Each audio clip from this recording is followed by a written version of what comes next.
آج بات کرتے ہیں ایک ایسے عظیم شخصیت کے بارے میں جو بین الاقوامی شہرت یافتہ خطیب و ادیب ہیں، مسلک اہل سنت والجماعت ہیں، احناف دیوبند کے نامور عالم دین ہیں، عالمی اتحاد اہل سنت والجماعت کے بے باک لیڈر اور قائد ہیں، با کمال شخصیت ہیں، جن کا نام متکلم اسلام حضرت مولانا محمد الیاس صاحب گھمن ہیں۔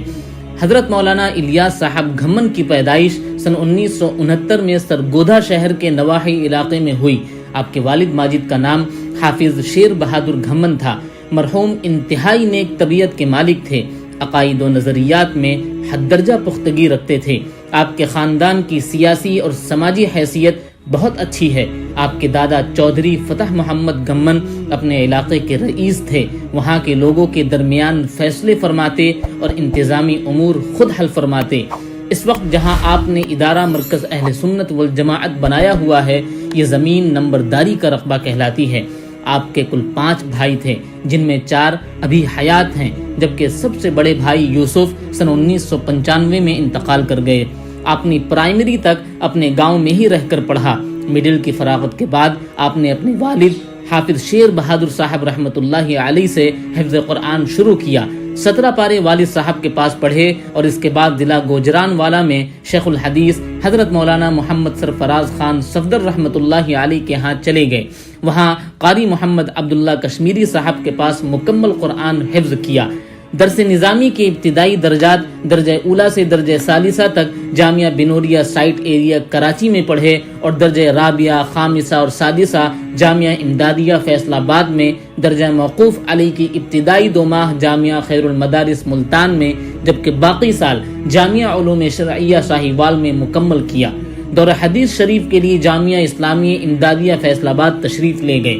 آپ کے اساتذہ میں شیخ الحدیث و تفسیر حضرت مولانا محمد سرفراز خان صاحب صفدر اور مولانا عبد المجید صاحب جیسے نامور استاد شامل ہیں۔ محترم دوستو، بین الاقوامی سطح پر علمی اور عملی میدان میں متکلم اسلام حضرت مولانا محمد الیاس گھمن کو اللہ کریم نے غیر معمولی مقبولیت اور محبوبیت سے نوازا ہے۔ اولاً اشاعت و تحفظ دین کے لیے درکار تمام تر صلاحیتیں اپنے کرم سے عطا فرمائی، اور اس کے بعد ہر موڑ پر فراست ایمانی کی بدولت وقت کے تقاضوں کے عین مطابق ان صلاحیتوں کے مناسب استعمال کا طریقہ بھی ودیعت کیا۔ یہی وجہ ہے کہ آپ اہل علم طبقہ میں مرجع کی حیثیت رکھتے ہیں۔ بطور خاص عقائد اسلامیہ اور فقہ حنفی کے تحفظ کے لیے مختصر عرصے میں ان کی تجدیدی اور انقلابی خدمات بہت زیادہ ہیں۔ قدرت نے آپ کو تحریکی، تربیتی، تعلیمی، تدریسی، تعمیری، تنظیمی، تصنیفی، تقریری، تبلیغی اور تجدیدی ذوق جیسی لازوال نعمتوں سے خوب نوازا ہے۔ اس ہمہ جہتی کے باوجود آپ سادگی اور تواضع کے پیکر ہیں۔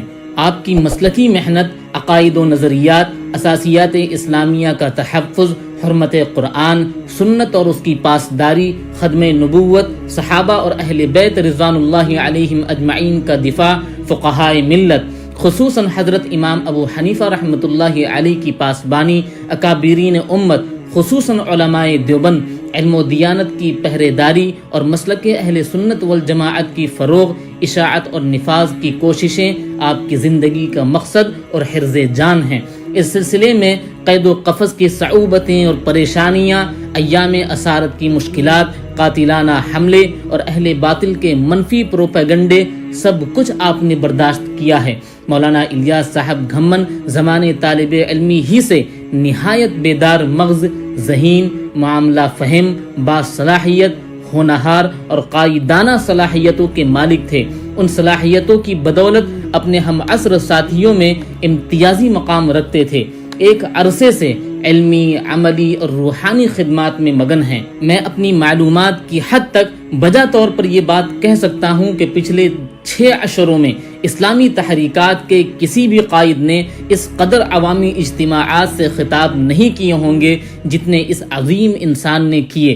سفر کی صعوبتیں جھیل کر اور اغیار کے منفی پروپیگنڈے کو اپنے مضبوط اعصاب پر سہتے ہوئے بلا مبالغہ ایک دن میں مختلف مقامات پر 6 علمی اور اصلاحی بیانات، افراد سازی، تحریکی کام کو مزید منظم اور مستحکم کرنا، وسائل کے لیے انتھک محنت، روزمرہ کے اپنے معمولات جس میں تہجد اور دیگر نوافل، اشراق، چاشت، اوابین، تلاوت، ذکر و اذکار، تصنیف و تالیف، تقریر و وعظ، دروس و اسباق وغیرہ کو صدیقہ مندی اور سنجیدگی کے ساتھ ادا کرنا، ہر علاقے میں وہاں کی ضرورتوں کے پیش نظر علماء کی تعیناتی کرنا، الغرض اپنی زندگی کا ہر لمحہ مصروف کار کر دیا ہے۔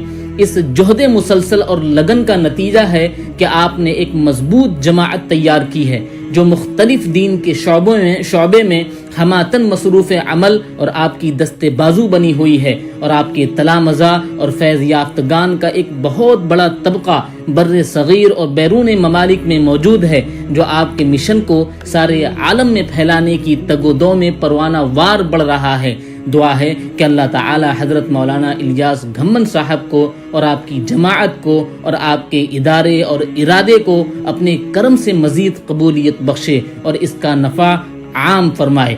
محترم دوستو، ویڈیو پسند آنے پر لائک، شیئر، سبسکرائب ضرور کریں۔ والسلام علیکم ورحمۃ اللہ وبرکاتہ۔